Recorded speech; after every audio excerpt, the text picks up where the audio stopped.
पहले तो national sports day के अवसर पर आज टोक्यो में जो पैरा ओलंपिक्स चल रहे हैं उसके अंदर हमारी बेटी और टेबल टेनिस के अंदर एक इतिहास आज रहता है भाविका पटेल ने, जिसने कल वर्ल्ड नंबर 3 को हराकर फाइनल्स में एंट्री ली और आज वर्ल्ड नंबर 1 से हारकर देश के लिए पहला टेबल टेनिस में सिल्वर मेडल ओलंपियाड में लाने का काम किया। मैं पूरी table tennis federation of India की तरफ से प्रत्येक नागरिक हमारे देश के आज गर्व महसूस कर रहे हैं हमारी उस बेटी पर, जिसने पैरा ओलंपिक्स में देश को पहला मेडल, वो भी सिल्वर मेडल जिताने का काम किया है। और मैं table tennis federation of India की तरफ से भाविका को धन्यवाद तो करता ही करता, साथ में आज सुबह फेडरेशन के जो हमारे तमाम सीनियर साथी थे उनने चर्चा कर TTFI की तरफ से 31 लाख रुपया भाविका को जैसे ही वो इंडिया वापस लौटी दिल्ली में फंक्शन कर फैसिलिटेट करने का फैसला लिया। और जिस तरीके से प्रधानमंत्री जी ने, महामहिम राष्ट्रपति जी ने, देश के तमाम नागरिकों ने भाविका का आभार प्रकट किया है, कि अपने आप में दर्शाता है कि कोई भी इम्पेयर्डनेस, डिसेबिलिटी किसी को अपना लक्ष्य अचीव करने से रोकती नहीं है। और जिस तरीके से व्हील चेयर पर क्लास 4 जो टाइप का ये इवेंट था, इसके अंदर उसने अपना दमखम दिखाया है। ये मोटिवेट केवल मात्र टेबल टेनिस में ही नहीं, तमाम पैरा स्पोर्ट्स के अंदर हमारे आने वाले भविष्य के खिलाड़ियों को भी करेगी। और साथ में जिस तरीके से दीपा मलिक की लीडरशिप में पूरा कंटिंजेंट गया है, मैं उम्मीद करता हूँ कि ये पहला मेडल नहीं है, ये आने वाले दिनों में मेडलों की झड़ी लगाने का भी पैरा ओलंपिक्स में टोक्यो में काम करें। सेशन के बाद आप लोगों से मुलाकात बनी, मगर कई चर्चाएं बारी बारी जो लैंड एक्विजिशन पे अमेंडमेंट आई उसके ऊपर विपक्ष के कई साथियों ने निरंतर करी है।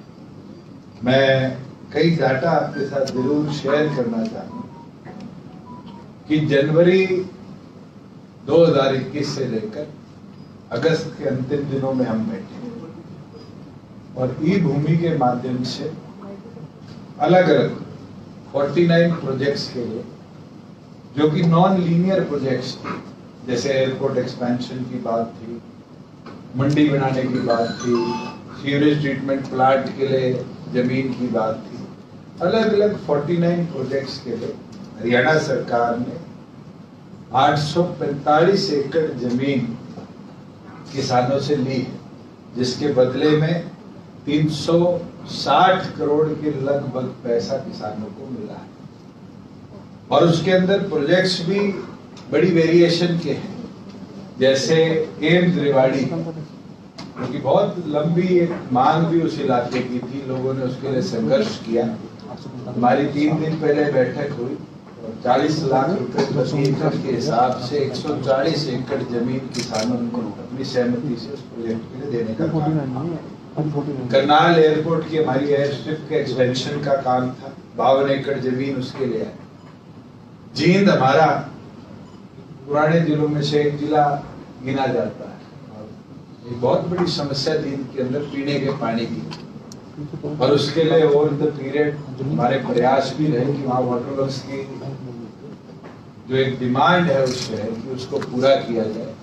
और पिछली जो हमारी भूमि की बैठक थी, वहाँ किसानों ने अपनी सहमति से 46.9 एकड़ जमीन सरकार को देने का फैसला लिया है, और उसके साथ लगती हुई 10 एकड़ जमीन और 2 फार्मर की। हमने उनसे भी आग्रह किया है कि वो सेम रेट पर अगर देना चाहे तो सरकार उसको जरूर दे। मगर ऐसे प्रोजेक्ट्स हैं ये जो शायद पब्लिक इंटरेस्ट के अंदर आज से बहुत सालों पहले बन जाने चाहिए, मगर ये डिले इसकी वजह से आया। चौटाला गांव के अंदर सीवरेज ट्रीटमेंट प्लांट के लिए 20 एकड़ जमीन आई। फरीदाबाद से नोएडा को कनेक्ट करने के लिए, डायरेक्ट कनेक्टिविटी के लिए ब्रिज बन चुका, मगर रोड एक्सेस पिछले 5 सालों से नहीं हो पाया था क्योंकि उसकी लैंड एक्विजिशन नहीं हो सकती। मगर इस बार ई भूमि के अंदर फार्मर की सहमति से हमने 40 एकड़ जमीन 90 लाख से लेकर 1 करोड़ और 15 लाख के बीच की वैल्यू की अलग अलग कलेक्टरेट्स की लैंड, उनकी सहमति से, आपसी सहमति से हमने लेने का काम किया। और तो और आज से 9 महीने पहले कहा जाता था कि मंडियां बंद हो जाएंगी। इस पिछली बैठक के अंदर हमने सिरसा के अंदर नई अनाज मंडी, क्योंकि शहर की मंडी बहुत छोटी पड़ती थी और प्रोक्योरमेंट पैडी की, मीट की बहुत ज्यादा वहां पर है, कॉटन की बहुत बड़ी मंडी है। 56 एकड़ जमीन अलग अलग फार्मर्स से, जो हमारा नया नेशनल हाईवे का बाईपास बना है 9 का, उसके ऊपर 56 एकड़ जमीन नई अनाज मंडी के लिए हमने लेने का काम किया।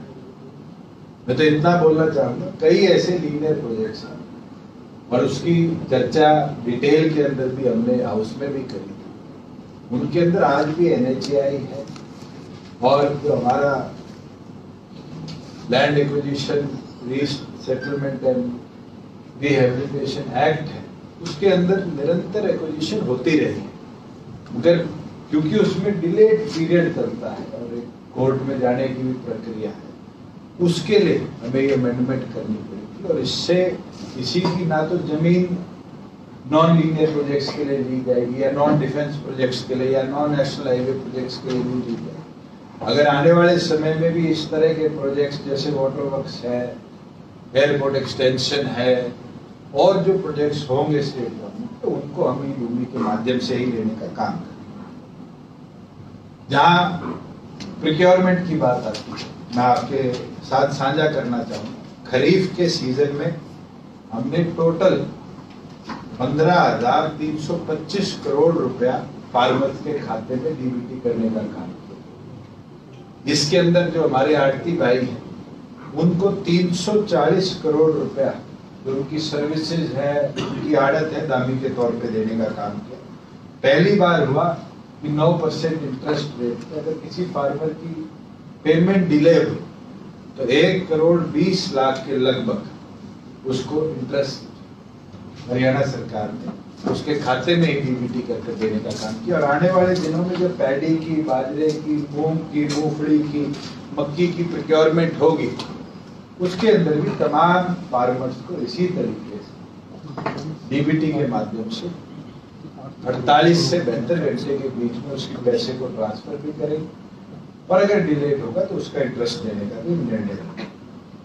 पैडी के लिए रबी के अंदर मैं आपके साथ साझा करना चाहूंगा कि जीरी के लिए 199 मंडी पूरे हरियाणा में हमने नोटिफाई कर दी और 25 सितंबर से 1940 रुपए प्रति क्विंटल MSP के ऊपर हम जीरी खरीदने का काम करेंगे। बाजरे के लिए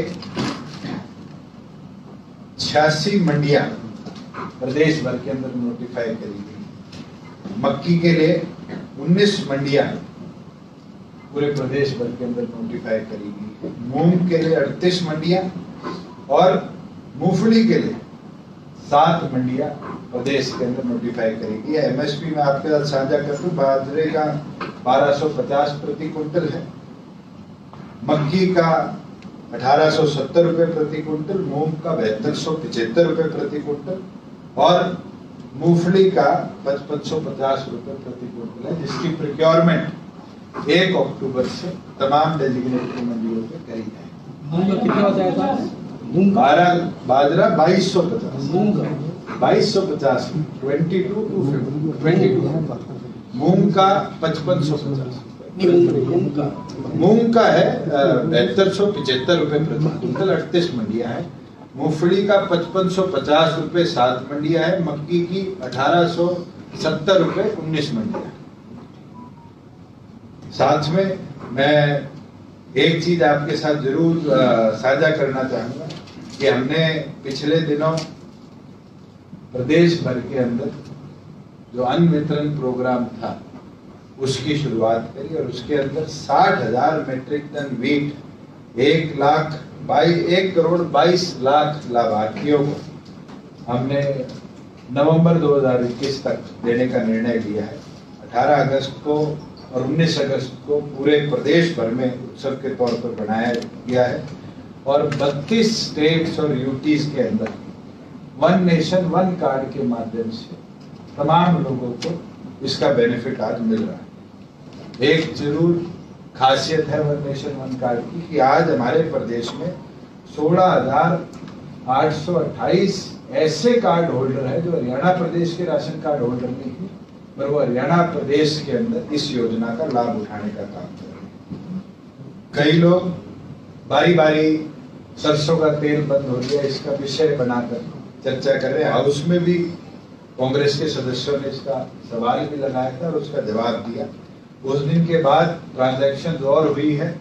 मैं आपके साथ साझा कर दूं कि हमने ये निर्णय लिया था कि प्रति परिवार 2 लीटर सरसों के तेल की बजाय, क्योंकि इस बार सरसों की प्रोक्योरमेंट 0 थी गवर्नमेंट एजेंसीज द्वारा, तो 250 रुपए प्रति परिवार को जो देने का AAY में और BPL में हमारी सरकार का निर्णय था, उसके अंदर आज के दिन 7,20,000 से ज्यादा कार्ड होल्डर्स को हमने ये पैसा DBT किया है, जिसका कुल अमाउंट 17.95 करोड़ रुपया है। और इस महीने का अगर इंक्लूड हम करें अगस्त का, तो ये अमाउंट दुगना हो जाएगा। 1795 का मतलब 35 करोड़ से ज्यादा रुपया DBT के माध्यम से उन कार्ड होल्डर्स के खाते में अब जाएगा। इसके अंदर लगभग 11,41,000 AAY और BPL कवर होते थे, जिसके अंदर से 7.2 लाख लोगों के अकाउंट को हमने वेरीफाई कर दिया है।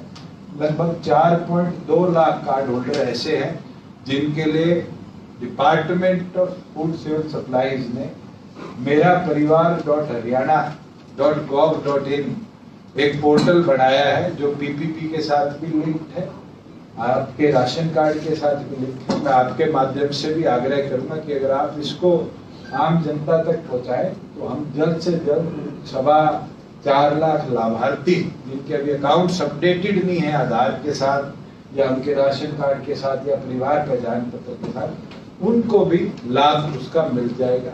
एक चीज जरूर मैं एडिशनली कहना चाहूंगा कि जो लाभ है ये नहीं है कि जिस दिन अकाउंट अपडेट होगा उस दिन के बाद। सरकार ने निर्णय जिस दिन लिया है जुलाई अगस्त, अगर 2 महीने का कोई सितंबर में अकाउंट बना अपना अपडेट करेगा तो उसको जुलाई का, अगस्त का, सितंबर का इकट्ठा 750 रुपए हम DBT करने का काम करें। एक हमारे राशन डिपोज को फेयर प्राइस शॉप के और आगे ले जाने के लिए हमने पायलट प्रोजेक्ट 5 जिलों में और अलग अलग फेयर प्राइस शॉप्स के ओनर्स के साथ मिलकर शुरू किया था, जिसके अंदर 4 मल्टीनेशनल कंपनीज और स्टेट बैंक ऑफ इंडिया हमारे साथ जुड़ा था। ये प्रोग्राम थे सी समर्थ और FMGC कल्याण, और उसके अंदर आज 8 हफ्ते पूरे होने पर मुझे खुशी होती है आपके साथ साझा करते हुए कि हमने 7 दुकानें चुनी थी जिनके अंदर SBI ने डिपो होल्डर्स को ट्रेनिंग दी थी कि फाइनेंशियल ट्रांजैक्शन कैसे करनी है, और उनको लिंक किया था कि वो भी बैंक का एक सब बैंक के तौर पे काम करें। और उन 7 दुकानों में 8 हफ्तों में 24,40,000 रुपया ट्रांजैक्ट हुआ जुलाई में और 27,60,000 रुपया ट्रांजैक्ट हुआ अगस्त के महीने में आज। और ये बड़ा एक ऐतिहासिक कदम है कि ये पायलट हरियाणा प्रदेश ने अपने fair price ration depot shops के साथ शुरू किया था। इसके साथ साथ जो ये मल्टीनेशनल कंपनीज हमने जोड़ी थी 63 शॉप्स के साथ 5 जिलों में, जिसमें करनाल, सिरसा, फतेहाबाद, यमुनानगर और पंचकुला है। उनके अंदर 7,04,000 रुपए की उनने इन्वेंट्री परचेज कर और 2,29,000 रुपए की सेल इन मल्टीनेशनल प्रोडक्ट्स की अपनी फेयर प्राइस शॉप से 8 हफ्तों में करने का काम किया। और अब हमारा टारगेट है कि हम इस फाइनेंशियल ईयर के अंत से पहले जो हमारे पायलट डिस्ट्रिक्ट सीनिक जो qualified literate fair price shop owners हैं, उनको 7 नहीं बैंकिंग फैसिलिटी के लिए टारगेट लेकर चल रहे हैं कि हम 500 ऐसी राशन डिपोज को बैंकिंग सेक्टर के साथ जोड़ने का काम करेंगे। और साथ में जो पायलट प्रोजेक्ट मल्टीनेशनल कंपनीज का 5 जिलों में शुरू किया गया था, उसको 22 के 22 जिलों के अंदर ले जाने का हम काम करेंगे। जहां रेवेन्यू कलेक्शन की बात आती है, मैं आपके साथ साझा कर दूं कि वैट, सीएसटी, जीएसटी और एक्साइज 4 प्रकार के प्रदेश में हम टैक्स कलेक्शन करते हैं। इसके अंदर 18-19 में हरियाणा प्रदेश की टोटल कलेक्शन जो थी वो 37,350 करोड़ रुपए की, 19-20 की 39,837 करोड़ रुपए की थी। और डिस्पाइट कोविड 20-21 के अंदर हमारा जो टैक्स कलेक्शन था चारों ब्रांचेस का वो 45,115 करोड़ रुपए था, जो कि 13.26% इंक्रीज था। जिसके अंदर अगर मैं सिर्फ 1 अप्रैल से लेके और आज तक की बात करूं, 28 अगस्त तक, 29 अगस्त तक की, तो 20-21 में हमारा कलेक्शन 12,831 करोड़ हुआ। और 21-22 में जबकि हमने कोविड की सेकेंड वेव भी इसके दौरान देखी, मगर क्योंकि इंडस्ट्रीज भी चलती रही और दुकानों को भी हमने स्टैगर्ड तौर पे खोला, इसके अंदर मुझे भी खुशी होती है आपके साथ साझा करते हुए कि जो टैक्स कलेक्शन है that has increased in these 4-5 months from last year it was 12,831 crore, और इस साल अब तक आज तक 1 अप्रैल से 20,558 करोड़ रुपए है, जो कि लगभग 58% का इंक्रीज है फर्स्ट और सेकंड क्वार्टर के इस पैर के अंदर। साथ में जो हमारे वेंड की ऑप्शनिंग, क्योंकि सेकंड वेव में लॉकडाउन रहा, डिलेड रही और जून के अंदर जाकर हमारा एक्साइज ईयर शुरू हुआ था। लास्ट ईयर हमारा टारगेट ये था कि रिजर्व प्राइस 3128 करोड़ था, और जो हमारे ऑप्शन हुए थे जिसमें हमारे 2 वेंड ऑप्शन भी नहीं हो पाए थे सोनीपत के, उसके बावजूद भी हमारी कलेक्शन जो थी वो 3559 करोड़ रुपए की। इस साल कोविड में हमने निर्णय लिया था कि 10% इंक्रीज पे अगर कोई अपने वेंड रिटेन करना चाहता है तो रिटेन कर सकता है।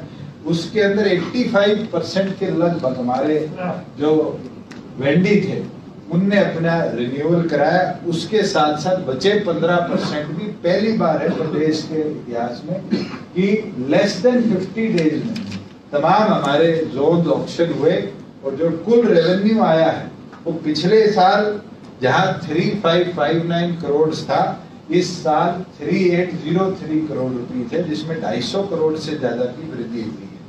साथ में हमारे जो नए एक्ट में एक्साइज में अमेंडमेंट्स थे और शक्तियां बढ़ती गई, उसमें पिछले साल 1249 ब्रीच केसेस हमने प्रदेश में दर्ज किए, और उसके बदले में 257 करोड़ रुपया पेनल्टी के तौर पे हमने अलग अलग लोगों पे लगाए। कई लोग लिटिगेशन में गए, कई ने पेनल्टी भरने का काम किया, कई आज डिपार्टमेंट को अपनी रिप्रेजेंटेशन देके उस पर इंक्वायरी झेल रहे हैं। उसके बावजूद भी 257 करोड़ में से 136 करोड़ रुपया हमने पूरी तौर पर रिकवर करने का उन लोगों से काम किया है।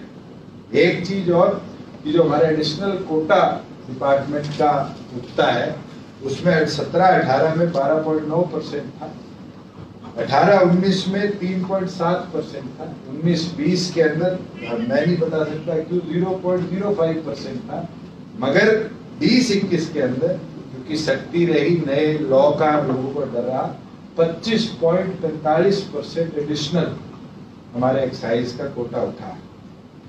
साथ में लास्ट ईयर लैंड रजिस्ट्रेशन को बारी बारी लोगों ने टारगेट किया। मैं आपके संज्ञान में लाना चाहता हूं कि लास्ट ईयर अगस्त के सेशन में हमने 7A का जो लॉ था उसमें अमेंडमेंट करी थी और कहा था कि अब 1 एकड़ में अब 1000 गज से ऊपर की कोई रजिस्ट्री होगी उसके लिए एनओसी की जरूरत नहीं, मगर 1000 एकड़ से अगर नीचे की कोई रजिस्ट्रेशन करेगा तो उसको डीटीपी से और यूएलबी से दोनों से एनओसी लाने का काम करना पड़ेगा। पिछले सितंबर से लेकर आज तक 2.8 लाख डीड्स हमारे अर्बन एरियाज में रजिस्टर हुई है, जिसके अंदर 6184 डीड्स ऐसी है जिनके अंदर एनओसी लेकर दोनों डिपार्टमेंट के रजिस्ट्रेशन हुई। टोटल जो स्टैंप ड्यूटी थी वो 19-20 के अंदर हरियाणा सरकार को 536 से 5368 करोड़ रुपए की आई। कोविड 20-21 को हिट किया, जिसके अंदर 4509 करोड़ रुपया हमारा टोटल कलेक्शन था। मगर एक अच्छी चीज है कि इस बार हमारी तहसीलें सुचारू तौर से चलती रही और आज तक 1 अप्रैल से लेकर आज तक जो स्टैंप ड्यूटी प्रदेश को आई है वो पिछले इन 4-5 महीनों के अंदर 2692 करोड़ है। और मेरा ये अनुमान है कि जो हमारा 19-20 का 5368 करोड़ था, आज उसका 50% हमने अचीव किया। और इसको देखते हुए हम शायद 6 और 7 हजार करोड़ के बीच में स्टैंप कलेक्शन इस साल करने का काम करेंगे। वहीं जहाँ रजिस्ट्रेशन की बात करी जाती है, रजिस्ट्रेशन फीस जो डिपार्टमेंट को 19-20 में 332 करोड़ आई, 20-21 के अंदर क्योंकि तहसीलें निरंतर कोविड की वजह से बंद रही फिर भी 338 करोड़ आई। आज 21-22 के अंदर अगर हम 3-4 महीने के इस दौर को देखें तो हमने हमारा 19-20 का जो था उसका भी 40% अचीव करने का काम किया, जो कि 193 करोड़ है कंपैरेटिवली 19-20 पूरे वित्त वर्ष के अंदर, जहाँ 432 करोड़ 338 करोड़ 20-21 में था, 19-20 में 432 करोड़ रुपए था। और 20-21 में आज 29 अगस्त से पहले 28 अगस्त की अगर मैं रात की बात करूं तो 193 करोड़ रुपीस हमने उसके अंदर कलेक्ट करने का काम किया है। एक चीज और, तो हरियाणा प्रदेश से शुरू होकर आज देश भर के अंदर 8 राज्यों में स्वामित्व के तौर से जानी जाती है, जिसको हमने नाम दिया था लाल डोरा मुक्त ग्राम। इसके अंदर आज के दिन में पूरा सर्वे जो है वो हरियाणा प्रदेश के 2409 गांव का हो चुका है, जिसमें 8 अलग अलग फेजेस हैं और उसके अंदर 8,18,000 हमने प्रॉपर्टीज को आइडेंटिफाई किया है और उसके साथ साथ 1,75,000 ओनर्स को उनकी डीड्स भी हरियाणा सरकार दे चुकी है।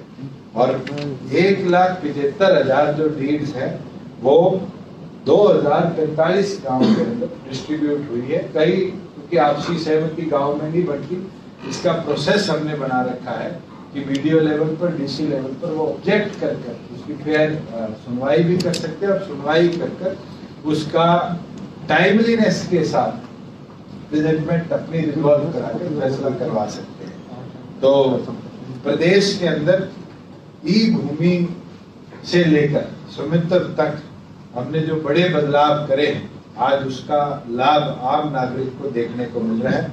और मैं तो यही उम्मीद करता हूँ जिस प्रगति के साथ प्रदेश ने आज तक काम किया है, आने वाले दिनों में डिजिटलाइजेशन का लाभ उठाकर हम इससे ज्यादा प्रदेश के अंदर बेनिफिट प्रदेश के नागरिकों को करवा सकते। तब कोई आपके सवाल? ये सर ई भूमि से जो परचेज कर रहे हैं उसमें किसान को पेमेंट का, जिसकी जमीन ली जा रही है, पेमेंट का कोई सर्टेन पीरियड सेट किया है? जैसे ही किसान अपना सहमति पत्र साइन करता है उसका एक टाइम बाउंड मैनर है, शायद 30 दिन का है जो पीरियड है, उसके अंदर उसकी ट्रांसफर कंसर्न डिपार्टमेंट को लैंड हो जाए और साथ के साथ डीबीटी उसका जो अकाउंट अपडेटेड होगा उसके अंदर हम करते हैं। लैंड ट्रांसफर के साथ ही पेमेंट 30 डेज के अंदर अंदर ये पूरा प्रोसेस जो है ट्रांसफर का, इसको फॉलो किया। ये जो जिसके बारे में कहा कुछ पक्षी लोगों ने कांग्रेस ने उस बिल के ऊपर आपत्ति जताई थी, उनका मुख्य बात कि प्राइवेट जो मॉडल है जो प्रोजेक्ट है उसमें आपने आगे क्लैरिफाई किया था कि गवर्नमेंट लैंड उसमें लिख ही रखा आपने। उन्होंने प्रेस कॉन्फ्रेंस बाद में की विधानसभा के बाद में, तभी उन्होंने उसे पीपीपी को पर्चे दे कि पीपीपी का मतलब ये है। इस क्या कोई क्लैरिफाई करना चाहते हैं? सुरेंद्र जी, मैं एक चीज बड़े सीरियसनेस के साथ उस पर कमेंट मैंने बत्रा जी की भी आती है दूरी लाइन पे किया था और आपके भी सवाल पे करता कि वो प्रोजेक्ट्स हैं जो पब्लिक प्राइवेट पार्टनरशिप में चलेंगे, जिसकी अंदर गवर्नमेंट की स्टेक होल्डरशिप रहेगी और जो लैंड ओनरशिप है वो हमेशा गवर्नमेंट के पास रहेगी। आज के दिन अग्रवा मेडिकल कॉलेज ग्राम पंचायत की जमीन लीज पे एक ट्रस्ट को दी गई और आज के दिन भी उस कॉलेज को चलाने के लिए निरंतर फाइनेंशियल एड जो है हरियाणा सरकार देगी। इस तरह के मेडिकल प्रोजेक्ट्स हैं, लॉजिस्टिक हब के प्रोजेक्ट्स हैं और प्रोजेक्ट्स हैं कि उनके लिए निर्णय लिया गया। यहाँ कोई किसी प्राइवेट आदमी को फैक्ट्री लगाएगा, वो अपनी 100% लीज पे ले, उन प्रोजेक्ट्स के लिए ये जमीन देने का निर्णय नहीं है। ये तो वो प्रोजेक्ट्स है जो कि गवर्नमेंट जिसके अंदर हिस्सेदार रहेगी और साथ में जिसकी ओनरशिप गवर्नमेंट के नाम है। आने वाले समय में जो सेंट्रल गवर्नमेंट PSUs हैं, अगर वो हरियाणा के अंदर आकर खाद बनाने की कोई फैक्ट्री लगाना चाहती है, कोई पेट्रोलियम प्लांट लगाना चाहती है, कोई इस तरह के बड़े प्रोजेक्ट्स लगाना चाहती है, तब भी तो हरियाणा सरकार उनको 30 ईयर 50 ईयर की लीज पे लैंड देती आई है और देती रहेगी। क्या उन प्रोजेक्ट्स से प्रदेश की प्रगति नहीं बढ़ेगी? मुझे लगता है कि अगर ऐसे प्रोजेक्ट्स आएंगे तो आसपास के इलाके के अंदर भी उन्नति प्रगति हो। मगर ऐसा नहीं कि जैसे मारुति ने हमसे 900 एकड़ जमीन 800 मारुति के लिए 100 सुजुकी के लिए मांगी, उन प्रोजेक्ट्स के लिए तो जो हमारे पास ऑलरेडी गवर्नमेंट ओन्ड लैंड है हम उनको ऑक्शन कर देने का काम करेंगे। किसी भी प्राइवेट कंपनी को लैंड जब दी जाएगी वो इस एक्ट के अंदर कवर नहीं। तो ये जो ई भूमि पोर्टल था उसके माध्यम से अभी आपने बहुत सारी जमीन खरीदी थी, लैंड परचेज कमेटी की बैठक थी, तो इसका क्या औचित्य रह जाएगा सर? देखिए, ई भूमि के अंदर कई ऐसे प्रोजेक्ट्स हैं जो फाइनल दौर में आते आते अटक जाते हैं और उसका एक जीता जागता एग्जाम्पल ये है कि जो यमुना के ऊपर हमारा ब्रिज फरीदाबाद में बन रहा था, जिसका कनेक्शन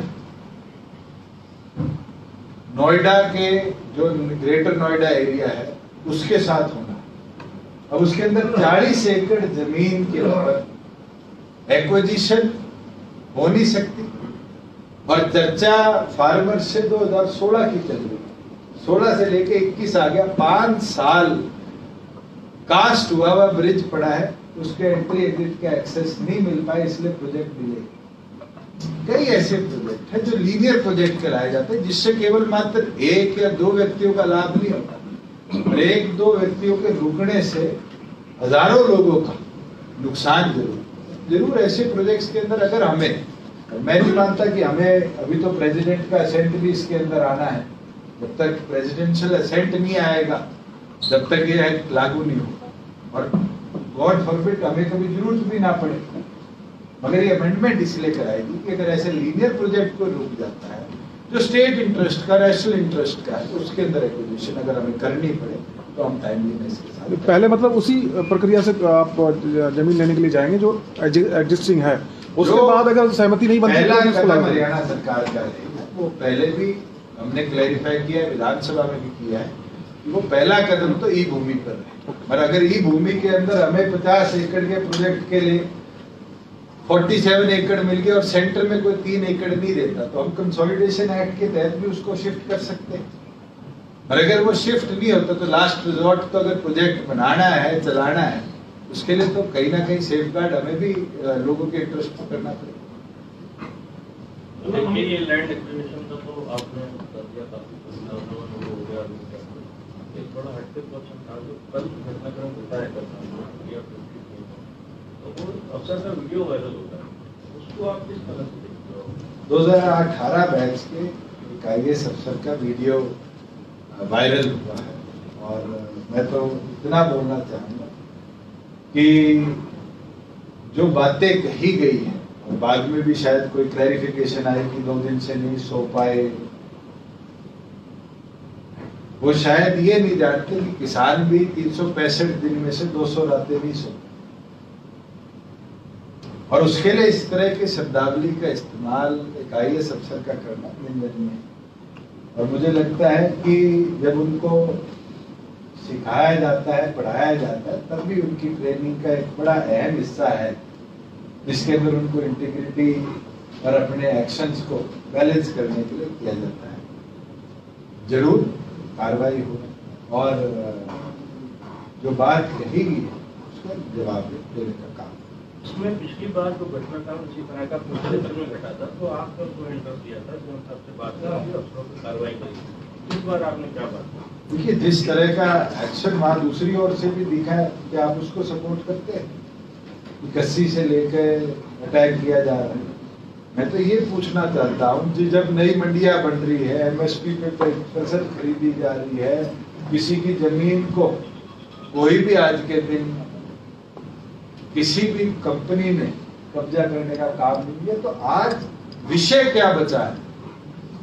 सबसे हैरानी की चीज है कि पॉलिटिकल पार्टी, बीजेपी का प्रोग्राम था, उसके ऊपर CM ने अपना बयान भी दे दिया है, मगर हम पॉलिटिकल प्रोग्राम, किसी की मूवमेंट, कोई अपने बच्चों के साथ जा रहा है, कोई रिश्तेदारी में जा रहा है, किसी के घर पे बैठने सुख दुख में जा रहे हैं, आप हर जगह विरोध करते हैं, तो आपका उद्देश्य क्या है? मैं तो दुखी जरूर हूं, कल का बहुत दुखी हूं, मगर मैं पूछना तो आपके माध्यम से भी चाहता हूं, वो 40 लीडर्स है कहां? जो घटनाक्रम कल हुआ या जो टोहाना में हुआ या जो जोगीराम सिहाग के जब वो अपनी बेटी के साथ थे टोल पे हुआ या रणबीर गंगवा की गाड़ी के साथ हुआ, इसका आखिरी उद्देश्य उन नेताओं के माध्यम से कुछ बताए तो सही की है क्या? जब हम एडिशनल मंडी के लिए जमीन खरीद रहे हैं, मंडियां बना रहे हैं, प्रत्येक क्रॉप को MSP पे खरीद कर डायरेक्ट, पहली बार है 1.5 साल में कोई प्रदेश ऐसा नहीं है जो किसान के खाते में पैसा देता हो। हरियाणा ने देने का काम किया और पूरा पैसा, और डिले हुआ तो इंटरेस्ट देने का काम किया। उसके बाद भी उन लोगों के पास कोई जवाब नहीं। मतलब आज तो प्रधानमंत्री ने ये मीटिंग में समाचार उनको दिलवाया भी हम इस एक्ट को रेफर कर देते, हम अमेंडमेंट्स आपकी कोई है उनको डालने का काम है, उसके बाद भी चर्चा पे नहीं है। आपको खुद उन लोगों से पूछना चाहिए।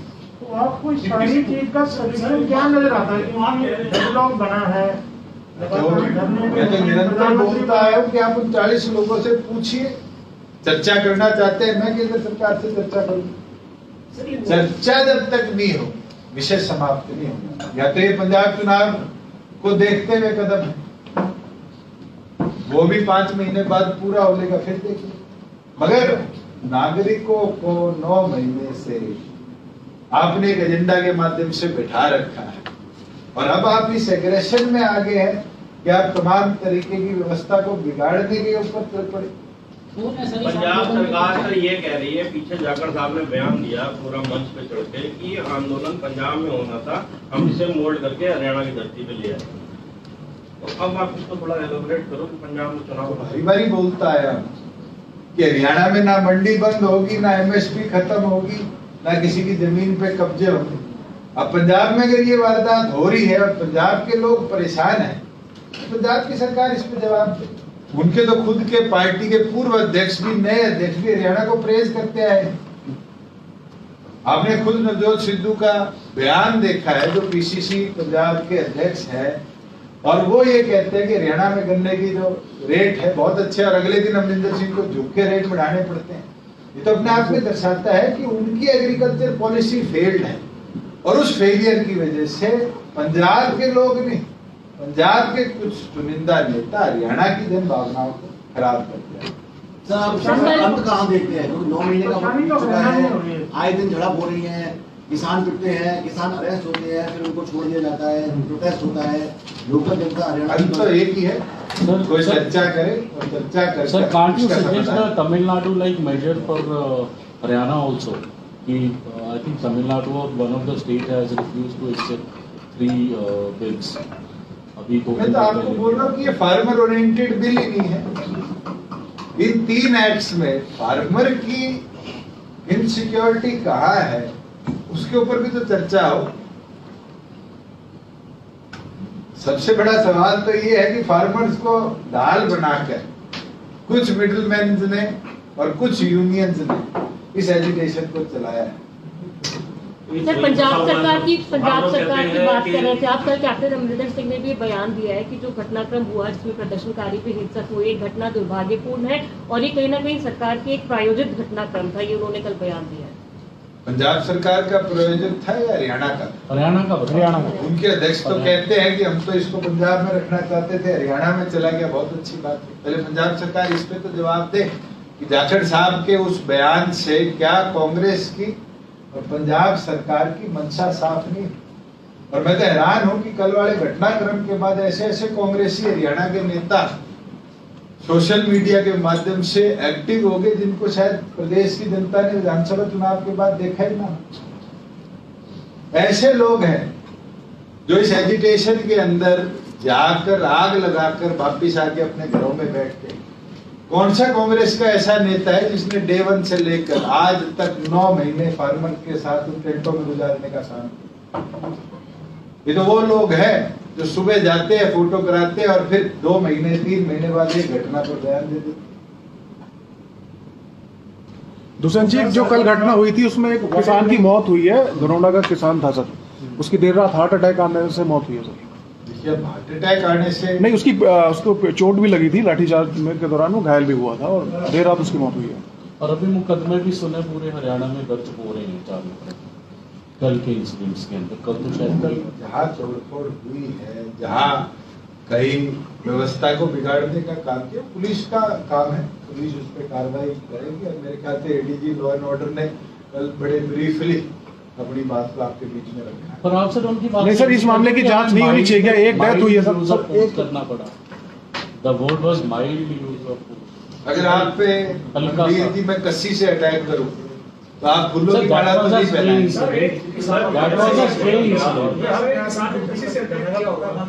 दुष्यंत जी, मेरा सवाल एक छोटा सा रिएक्शन कर रहा था सर। करना दे दो, लेकिन वो वाला क्या माइल्ड था क्या सर? सर 9 महीने से प्रोटेस्ट चल रहा है किसानों का, जगह जगह पर 3 घंटे में पूरे हरियाणा को जाम कर दिया गया, 60 से ज्यादा जगहों पर।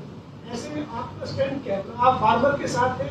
पवन जी, मैं आपसे एक बात से सहमत हूँ कि कल 2 घंटे में सारा हरियाणा जाम कर दिया। मुझे ये तो बताओ, यूनियन लीडर जो 40 है वो अधिकतम तो पंजाब के और यूपी के हैं। जाम हरियाणा क्यों हो रहा है? एपिसेंटर हरियाणा क्यों बारी बारी बढ़ा रहा है? इसका जवाब तो वो 40 नेता दे कि कल के इंसिडेंट के बाद यूपी में जाम क्यों नहीं लगा, पंजाब में जाम क्यों नहीं लगा। वो चाहते हैं कि हरियाणा टर्मोइल में है, वो चाहते हैं हरियाणा की व्यवस्था बिगड़े और हरियाणा की जो एग्रीगेरियन इकोनॉमी है वो फेलियर की ओर जाए। वो हम फेल नहीं होने देंगे। मैं निरंतर बोलता आया हूँ कि एमएसपी देंगे, एक गाढ़े का देंगे, डायरेक्ट खाते में देंगे, मंडियां चलेगी, एडिशनल मंडी बनाने की जरूरत पड़ेगी पैडी में 199 के बाद, तो भी हम मिल्स को पिछली बार की तरह नोटिफाई कर मंडी बनाएंगे। मगर इस बार किसान को मंडी में रात गुजारने का मौका नहीं देंगे, उसका एक एक दाना हम प्रोक्योर करेंगे। दुष्यंत जी, 7 महीने हो गए, सेंटर और किसानों के बीच में कोई बात नहीं हुई है, उसको लेकर भी आपकी पहलकदमी 2 महीने कम कर दिया। तो लास्ट बातचीत हुई थी, तो मैं तो बारी बारी कह रहा हूँ, केंद्र बारी बारी कह रही है, चर्चा करने तो नेता है। बड़े घटनाक्रम जो भी होते हैं,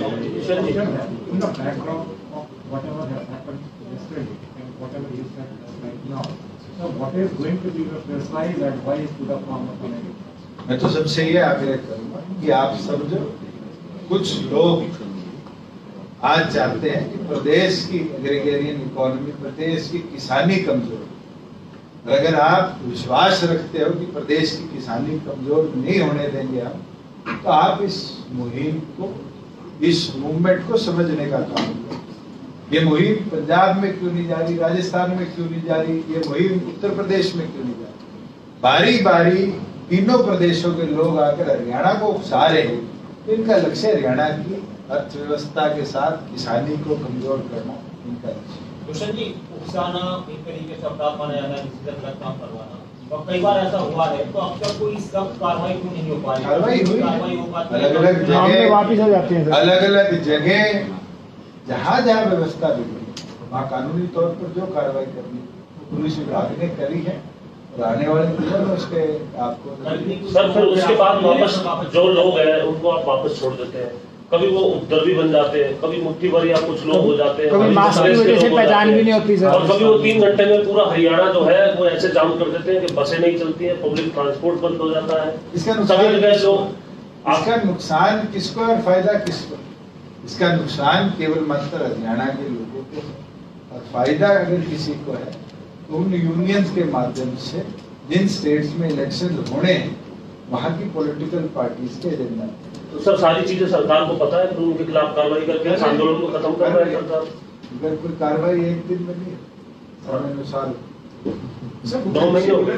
नहीं, राकेश टिकैत ने सर, हुसैन जी राकेश सर 2019 में आपने कोई ट्वीट किया और ये कहा कि बेरोजगारी जो है हरियाणा लेवल पर है और अब आपका जो स्टैंड है वो बदला है। देखिए जिस एजेंसी की वो बात कर रहे हैं 2019 क्या है, अंदर उनके डायरेक्टर्स के ऊपर ईडी के मुकदमे दर्ज नहीं हुए। महाराज जब मुकदमे दर्ज हुए मनी लॉन्ड्रिंग के अंदर तो पता चला वो दोनों व्यक्ति पी चिदम्बरम की कंपनी के साथ एसोसिएटेड रहे और वो फैक्ट्स है। उसके साथ साथ जो सेंट्रल गवर्नमेंट का डाटा आया है उस डाटा ने क्लियर किया है कि नेशनल अनएम्प्लॉयमेंट रेट जो है वो 13% है और हरियाणा आज के दिन 9.8%। आज के दिन तो गवर्नमेंट ऑफ इंडिया के डाटा के कंपैरिजन में अगर हम देखें तो जरूर बेरोजगारी है मगर उस लेवल पर नहीं है जो 28, 29, 40% बारी बारी दर्शाई जाती है। और हरियाणा में तो एम्प्लॉयमेंट के लिए नई इन्वेस्टमेंट आई। आज 7,500 के लगभग की एम्प्लॉयमेंट तो फ्लिपकार्ट ने हमें कमिट करी है, जो अप्रोक्सीमेटली प्रदेश के अंदर आप मान के चलो 140 एकड़ में एशिया का सबसे बड़ा वेयर हाउस बना है। वहीं दूसरी ओर पे एटीएल जो बैटरी मैन्युफैक्चरिंग कंपनी है उसने अपनी प्लांट की कंस्ट्रक्शन जो है वो रोजगा मेवात के अंदर शुरू कर दी है। उसके साथ जेबीएल करके बस इलेक्ट्रिक बस मैन्युफैक्चरिंग कंपनी जो है वो 1000 की एम्प्लॉयमेंट का निर्णय लेकर आज पलवल में अपनी फैक्ट्री लगा रही है। वही हम बात करें तो फोटो फिल्म की मैन्युफैक्चरिंग की 2 कंपनीज ने हमारे सालावास ब्लॉक में जमीन लेकर 2500 की एम्प्लॉयमेंट का हमें वादा किया है और स्टेट से बेनिफिट ली है, जिसके अंदर 48,000 रुपया अगर वो 50% से ज्यादा हरियाणा की एम्प्लॉयमेंट देते हैं तो पर एनम पर एम्प्लॉय हरियाणा सरकार उनको रिवर्स करने का काम करेगी। और आज उसका नजरिया है, उसका असर है हमारी एम्प्लॉयमेंट पॉलिसी का कि मारुति जैसी कंपनी के साथ भी हम फाइनलाइजेशन स्टेज पे है जब वो 900 एकड़ के अंदर खरखोदा में अपना प्लांट सेटअप करने का काम करेगा। सर एक बात सर ये सवाल मैं आपसे पूछना चाह रहा था कि कानूनों का क्या होगा ये देखा जाएगा, केंद्र का सब्जेक्ट आप बता देते हैं बार-बार, चर्चा के लिए भी कहा जाता है किसानों को कि चर्चा करते हैं। अब अगली बार सरकार कब तक इन बैरिकेडों के बीच में पुलिस के पहरे में अपने कार्यक्रम करती रहेगी? एक तो ये कब तक खत्म होगा आपकी तरफ से या किसानों की तरफ से? दूसरा, ये तमाम चीजें आम लोगों को परेशान कर रही हैं जिनको इन कृषि कानूनों से कुछ नहीं लेना, जो सरकार की तरफ ये देखते हैं क्या कम से कम हमें परेशानी ना हो, हम सड़कों पर आराम से चल सके, ये व्यवस्था ना हो। या तो सरकार फिर कार्यक्रम करना बंद कर दे और करे तो कम से कम ये सुनिश्चित करे कि दोबारा लाठीचार्ज नहीं होगा, किसान वहां नहीं आएंगे। और आप एक पत्रकार हो, क्या आप ये गारंटी दे सकते हो कि जो सामाजिक तत्व वो व्यवस्था को ठीक रहने दे? हम तो बैरिकेड हटा दे। पुलिस का काम है कि वहां लॉ एंड ऑर्डर मेंटेन करे और कोई व्यक्ति अगर लॉ एंड ऑर्डर की व्यवस्था को खराब करता है, अगर किसी पोस्ट कॉन्स्टिट्यूशनल पोस्ट होल्डर या इलेक्टेड रिप्रेजेंटेटिव की गाड़ी के शीशे तोड़ता है, गाड़ी तोड़ता है, अटैक करता है, क्या उनके खिलाफ कार्रवाई ना करें? क्या उनको फ्री पैसेज दे दे कि वो आकर प्रदेश की कानून व्यवस्था को खराब? मैं जरूर एक बात पर कल वाली घटना के बाद दुखी हूं कि वहां सिर फोड़ने के बयान दिए गए एक अफसर द्वारा, वो उसके एथिकल स्टैंडर्ड्स जो एक IAS अफसर के होने चाहिए वो उसको मीट नहीं करते और उसके खिलाफ जो कार्रवाई होगी समय अनुसार। तो दूसरे जो लॉ एंड ऑर्डर व्यवस्था को खराब करेंगे, मुझे लगता है कि वो पुलिस का काम है, तो चीजें इसमें आप मुख्यमंत्री से कोई बातचीत करेंगे सर, क्योंकि आप पार्टनर है सरकार में, इतनी बड़ी घटना हो गई, आप दुखी भी हैं, तो इस आईएएस के व्यवहार को लेकर या कल वाली घटना की जांच के विषय को लेकर कोई बात आपकी हुई है बीजेपी की या बैठक थी, या कोई बात करेंगे? पार्टी के लोगों ने कल उस पर बयान भी दे दिया, सारी बात कल रखी, मगर जो वीडियो आई है और जिस तरह के बात उस वीडियो में कही जा रही है, कई लोगों ने उसको सोशल मीडिया के और कई अखबारों ने, आज प्रिंट मीडिया के बाद इलेक्ट्रॉनिक मीडिया ने भी दर्शाया है। मुझे लगता है कि जो ओथ एक अफसर लेता है अपने हाई एथिकल स्टैंडर्ड मेंटेन, वो फुलफिल नहीं करता सर। उसके ऊपर जो कार्रवाई होगी वो सरकार जरूर करेगी। सरकार के कार्यक्रम जारी रहेंगे सर, अभी भी लोग जाकर के फील्ड के अंदर, क्योंकि रोड जाम की फिर जारी रहेंगे तो 9 महीने में रुके। सर 75% रिजर्वेशन को लेकर अब उसका कानून भी बन गया है, क्या स्टेटस फिलहाल है, कब तक इम्प्लीमेंटेशन उसका? नेक्स्ट मंथ इसको इम्प्लीमेंट कर देंगे। सितंबर 2021 75% reservations in all private trust societies, private partnerships will be implemented in state. सितंबर में परवाना जो कानून वाले जो 3 परवाना जी की सुनिए, सबसे सीनियर मोस्ट जी परवाना पास में जाके बोल रहा, पास में जाके बोल, इधर आ जाओ, माइक आगे भी ठाक ना, पहले तुम क्या होने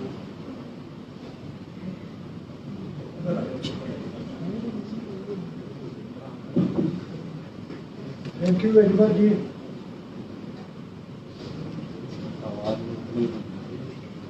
सुरेंद्र साहब, मेरा एक स्पेसिफिक क्वेश्चन है, विद ड्यू रिस्पेक्ट मैं उस पर दखल नहीं देना चाहता था, तो क्योंकि लग रहा था कि आपका ध्यान और सब्जेक्ट की तरफ है। मेरा क्वेश्चन ये है जी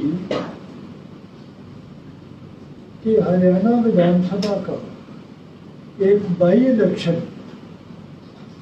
कॉन्स्टिट्यूशन के मुताबिक विद 6 मंथ इलेक्शन होना चाहिए था, नहीं हुआ।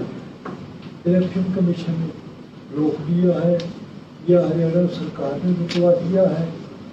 पॉइंट ये है कि क्या आपकी सरकार इलाहाबाद बाई इलेक्शन के लिए तैयार है? भाग तो नहीं रही। बड़ा स्पेसिफिक क्वेश्चन है सर। रोना जी, बहुत अच्छा सवाल है आपका, और मैं इतना बोलती ना तो सरकार भाग गई। सरकार पूरी तौर पर तैयार है, और ये निर्णय कोई प्रदेश सरकार का या प्रदेश इलेक्शन कमीशन का नहीं है। ये फैसला देश की सबसे स्वतंत्र body election commission of India का है, और केवल मात्र हरियाणा का एक बाई इलेक्शन ही रोका गया। बहुत से ऐसे प्रदेश है जहाँ पर एमपीज की, एमएलएज की कोविड के कारण डेथ हुई, और उन तमाम राज्यों के बाई इलेक्शन आज रुके हुए हैं, looking at the pandemic stage in the country. और जिस दिन इलेक्शन कमीशन नोटिफिकेशन जारी करती है, प्रदेश की सरकार और दोनों पार्टियां पूरी तौर पर तैयार है। इलाहाबाद लड़ेंगे अपने दम पे, और इलाहाबाद को जीतने का। सर जी, गठबंधन का पहले लॉकडाउन में सर मेरा क्वेश्चन ये है, तो गठबंधन का ही होगा। काइंडली मुझे रिपीट करने की इजाज़त दीजिए। मेरा क्वेश्चन ये है कि क्या ऐसी कोई पॉसिबिलिटी है कि इलाहाबाद का बाई इलेक्शन नेक्स्ट ईयर फरवरी महीने पंजाब विधानसभा के? परवाना जी, इसका जवाब तो अगर कोई दे सकता है तो सुनील अरोड़ा जी, जो हमारे चीफ इलेक्शन कमिश्नर हैं, वो ही दे सकते हैं। जो नए आगे वो देते हैं। 2-3 क्वेश्चन हैं जो कि पहले बहुत सारे लोगों ने पूछ लिया, 3-4 विषय ऐसे जो ज्वलंत चल रहे हैं, जो पूछना चाहते हैं कि नंबर 1 पंचायत चुनाव के क्यों हम पीछे हटते जा रहे हैं? हम पूरी तौर पर तैयार हैं। स्टेट इलेक्शन कमीशन को हमने लिखित पे दी, क्योंकि सब मैटर चल रहा है, और पिछले तारीख पे कमेंट हुआ पुराने फॉर्म। हमने जब अमेंडमेंट्स करी है 50% रिजर्वेशन पर वुमेन, 8% रिजर्वेशन पर बीसीए, तो हम चाहते हैं कि उन अमेंडमेंट्स के साथ प्रदेश के इलेक्शंस हो, और उन अमेंडमेंट्स के साथ महिलाओं को जो 50% हक या BCA को 8% हक जो हम देना चाहते हैं वो हक भी उनको मिले। जो ड्रॉ ऑफ लॉट्स होना है वो ऑलरेडी डिस्ट्रिक्ट लेवल पर ब्लॉक समिति का भी, जिला परिषद का भी ऑलरेडी हो चुका है और पंच और सरपंच के ड्रॉ ऑफ लॉट के डिप्टी कमिश्नर्स को आदेश दिया। लेकिन हमें जो हाई कोर्ट में जो सरकार की तरफ से गया कि हम चुनाव जल्दी कराना चाहते हैं, हम तो चाहते हैं हाई कोर्ट उस पर फैसला दे दे। तो जैसे एजुकेशन वाले पे आपको पता है पिछली बार डिले हुआ था, मगर एजुकेशन की पॉलिसी इम्प्लीमेंटेड रहे पंचायत के, ठीक है, वो एक ऐतिहासिक निर्णय सुप्रीम कोर्ट तक गया था और उसके बाद हम तो चाहते हैं हाईकोर्ट जल्दी निर्णय दे दे 50% वुमेन रिजर्वेशन पे या 50-8% BC पे, कि हम वो पॉलिसी इम्प्लीमेंट करके प्रत्येक मेंबर, सरपंच, ब्लॉक समिति मेंबर, जिला परिषद मेंबर को वो इक्वलेंसी दे पाए। नहीं, पर ये चुनाव आप इकट्ठा करवाना चाहते हैं पंचायत। दूसरा पॉइंट ये चल रहा है, एक तो बात क्लियर होगी कि जब तक हाई कोर्ट हमारी इस जो हमने अमेंडमेंट किया है इसके अनुसार फैसला नहीं दिया जब तक वो रोक रही है, लगी रही है। नहीं, अगली तारीख पे अगर परमिट करता है हम तो करा देंगे। नंबर 1, अगर ये चल रहा है कि सरपंच पंच का एक बार करा लीजिए, जिला परिषद और ब्लॉक समिति का एक बार करा लीजिए, ये बच्चा काफी उचित चल रही है। ये चर्चा किसने शुरू करी है? क्योंकि आप मंत्री हैं तो इसको चर्चा को विराम दे सकते हैं। ये तो हमारे अधिकारिक क्षेत्र में है कि हम मेंबर अलग, सरपंच अलग, एज पर एक्ट तो सब अलग करा सकते हैं, मगर समय बचाने के लिए हमेशा इकट्ठे होते हैं। तो जिस दिन कोर्ट फैसला देगा प्रदेश सरकार नहीं, अभी हम कह नहीं सकते कि चुनाव एक होगा या नहीं होगा, लेकिन होगा तब जब हाईकोर्ट फैसला लेगा। अभी तक हमने कोई फैसला नहीं किया कि सरपंच का अलग करेंगे, जिला परिषद ब्लॉक समिति का अलग करेंगे। लेकिन सर हाई कोर्ट ने सरकार को एक सलाह दी है कि अगर आप जल्दी चुनाव कराना चाहते हैं तो पुरानी जो आपकी नोटिफिकेशन है बिना आरक्षण वाली, उसके आधार पे कराएं। अनुराग जी, जब हमने निर्णय महिलाओं को 50% हिस्सेदारी का और बैकवर्ड को 8% हिस्सेदारी का लेके आधिकारिक विधानसभा से, गवर्नर से पारित करा लिया, तो हम चाहेंगे नई अमेंडमेंट्स के साथ। इसका मतलब तो ये होगा फैसला कभी भी आए नए कानून के अनुसार चुनाव। क्या लोकल बॉडी इलेक्शन आप बीजेपी के साथ लड़ने जा रहे हैं? पहले भी लड़े थे, आगे भी लड़े।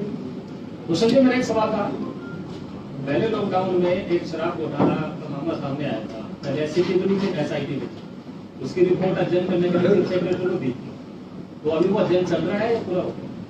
मनोज जी, ना तो एक्साइज डिपार्टमेंट ने कोई लीकेज की बात उस समय कही थी, ना आज है। हमने सख्तियां बढ़ाई है।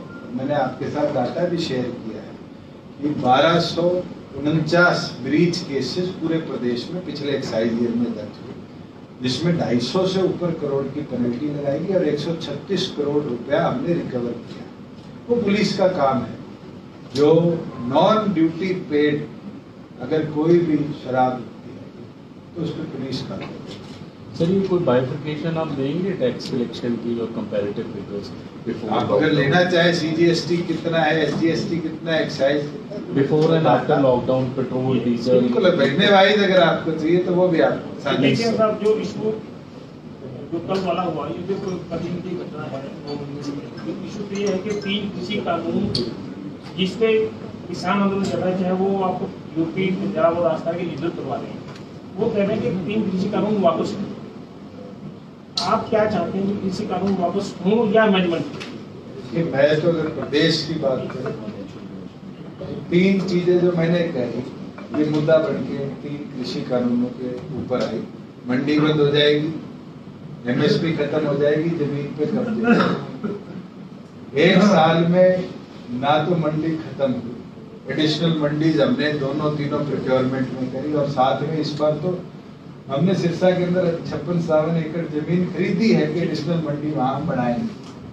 अगर मंडियां खत्म हो रही होती तो सरकार क्यों करोड़ों रुपए की जमीन? तो हमारी हरियाणा की बात है, मेरा तो वही MSP की बात है। अपने MSP पूरी तौर पर फार्मर की। मैं तो ये पूछा कि अगर पंजाब भी कर सकता, राजस्थान भी कर सकता है, यूपी भी कर सकता, तो अपना स्टेट निर्णय ले सकती है।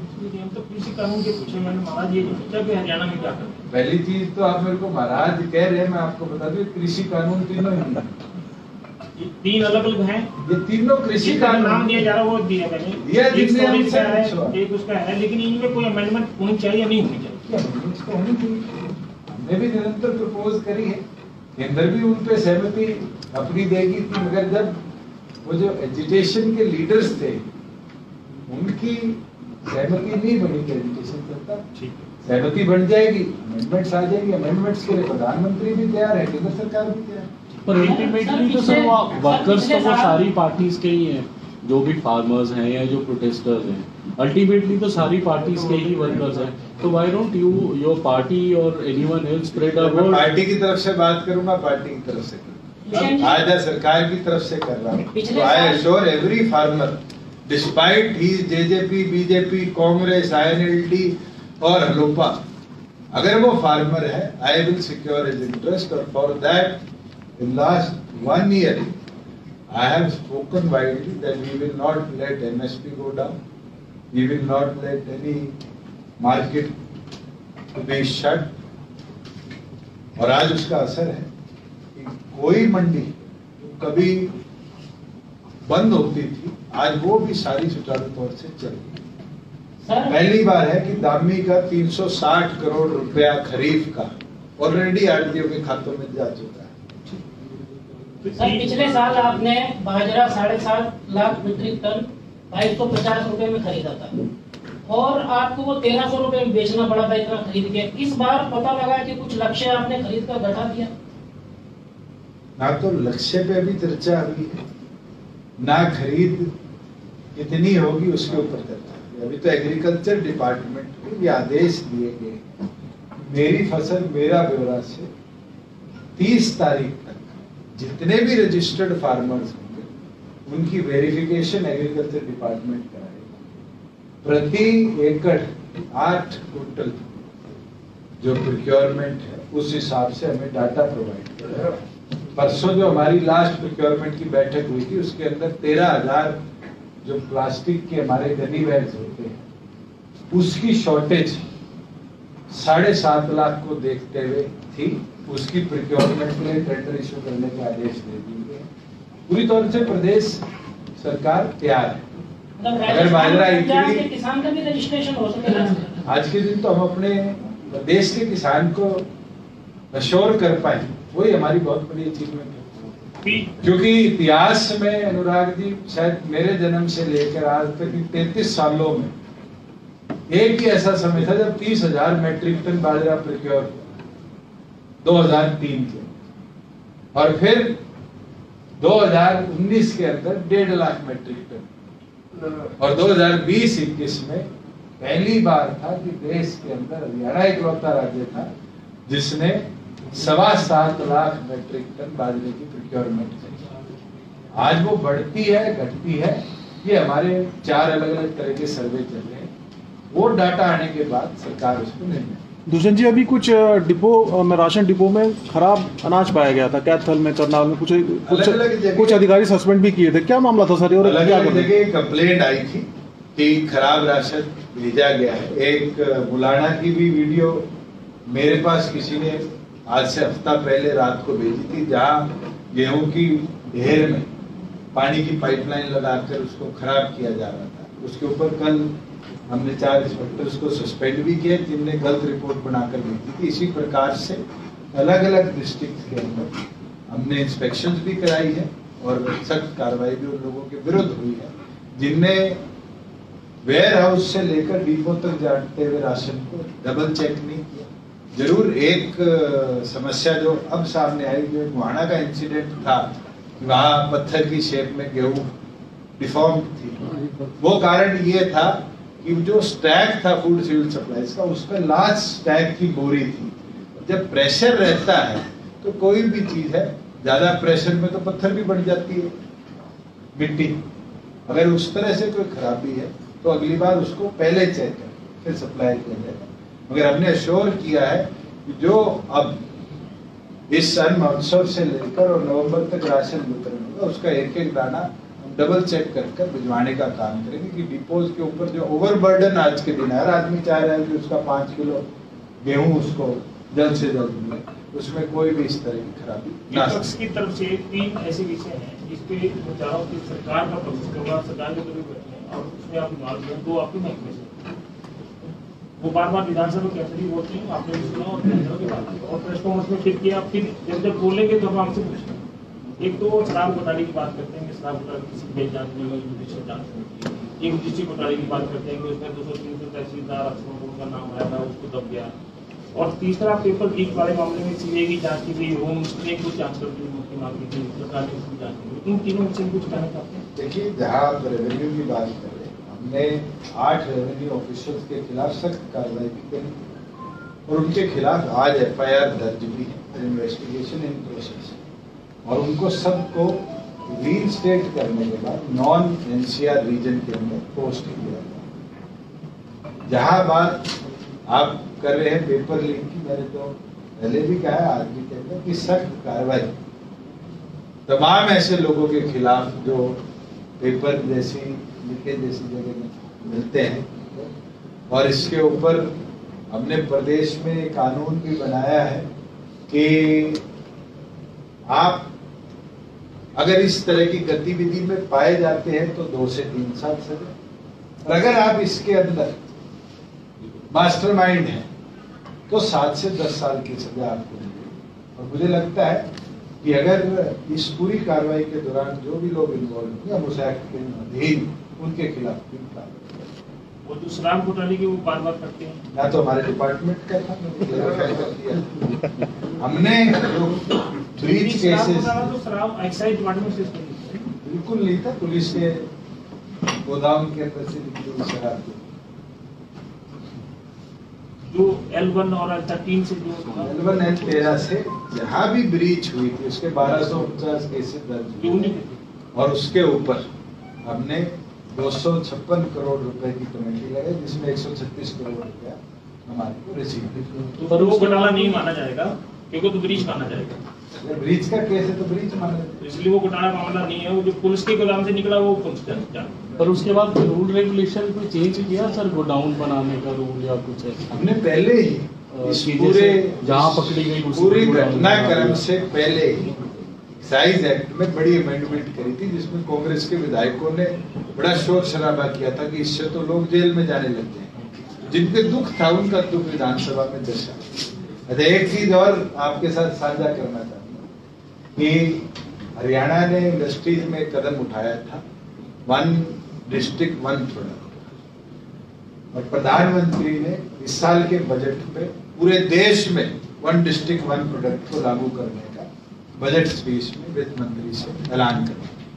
हमने उससे आगे बढ़कर पिछले दिनों ये निर्णय लिया कि हम 1 ब्लॉक 1 प्रोडक्ट के ऊपर फोकस करेंगे, जिसमें हमारे हैंडलूम, हमारे कल्चरल प्रोडक्ट्स जो आज के दिन समाप्त होते जा रहे हैं उनको भी बढ़ावा मिले।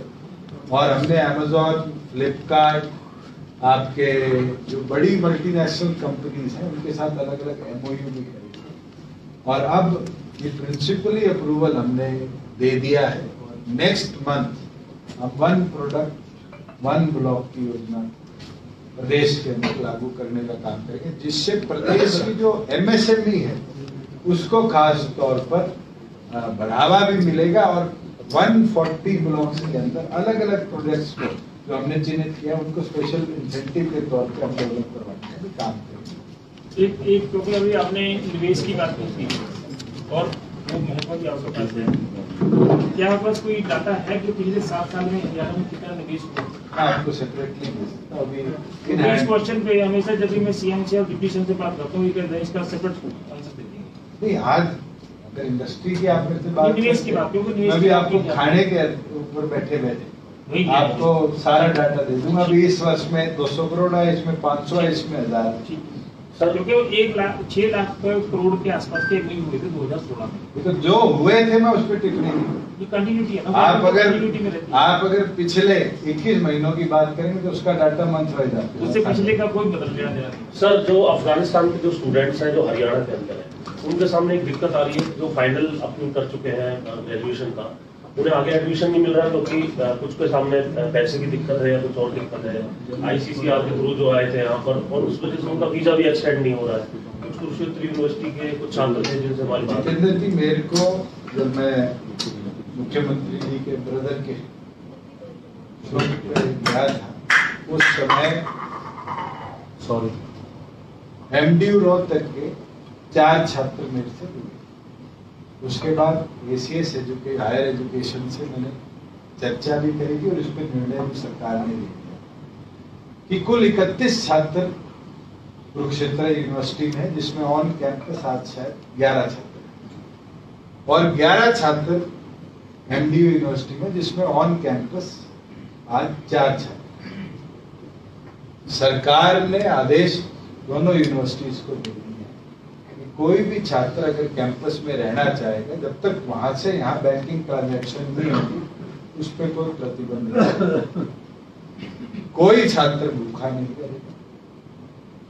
और अगर किसी का फाइनल ईयर समाप्त हो गया और वो अपनी एजुकेशन को और करना चाहता है, तो तुरंत वाइस चांसलर के डिस्क्रिशन होते से उसको नए कोर्स में एडमिशन दे दिया। और तमाम छात्र जो कैंपस पे थे आज वो कैंपस पे है।